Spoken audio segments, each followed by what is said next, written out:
বাংলাদেশের সাম্প্রতিক পরিস্থিতির প্রেক্ষিতে সীমান্ত এলাকায় নজরদারি পাশাপাশি সচেতনতার প্রসারেও জোরদার উদ্যোগ নেওয়া হচ্ছে। উত্তর 24 পরগনার বনগাঁর ঘাটবাউর গ্রাম পঞ্চায়েত এলাকায় সিসি ক্যামেরা লাগানো হচ্ছে। পঞ্চায়েতের পক্ষ থেকে জানানো হচ্ছে, বিএসএফ এর নজরদারি পাশাপাশি ওই এলাকার সর্বক্ষণ নজরদারির লক্ষ্যে এই উদ্যোগ।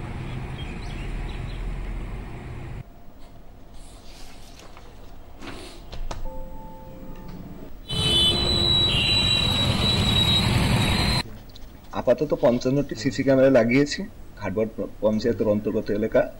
কিছু অংশ আছে বাংলাদেশ সীমান্তবর্তী, সেহেতু বাংলাদেশ এবং ভারতের যে পরিস্থিতি, সেই পরিস্থিতিতে আরও বাড়তি নজরদারি করবার জন্য এবং আমার পঞ্চায়েতের সাধারণ নাগরিকদের বাড়তি নিরাপত্তার জন্য প্রত্যেকটা স্কুল এবং প্রত্যেকটা বাজারের মোড়ে মোড়ে আমরা আপাতত সিসি ক্যামেরাগুলো অন্তর্ভুক্ত করেছি 55টি, এবং পরবর্তী সময় শনাক্ত করে দেখব, যদি বাকি আরও বাড়তি লাগে সেগুলো লাগানো হবে। কারণ বাংলাদেশ প্রতিবেশী যে রাষ্ট্র, সেখান থেকে আমাদের বাড়তি নজরদারি এই জন্য, সেখান থেকে কোনো দুষ্কৃতি বা জঙ্গি আমাদের দেশে প্রবেশ না করতে পারে, সেই জন্যই সচেতনতা। এই উদ্যোগে স্বাগত জানিয়েছেন এলাকার মানুষ।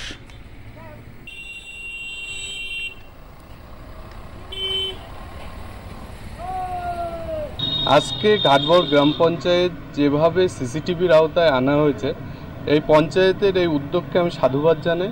সেখানে আমরা সকলে ভীষণ রকমভাবে খুশি এবং চাইব যে আগামীতে এগুলোর দেখাশোনা এবং অন্যান্য মেনটেনেন্স সেটা আরও যাতে ভালো হয়, এবং এক্ষেত্রে অনুপ্রবেশ যেমন আটকানো যাবে, তেমনি প্রশাসনেরও অনেক সুবিধা হবে এবং সাধারণ মানুষের তো সিকিউরিটিগতভাবে ভীষণ রকমভাবে একটা সুবিধাজনক পর্যায়ে পৌঁছাবে।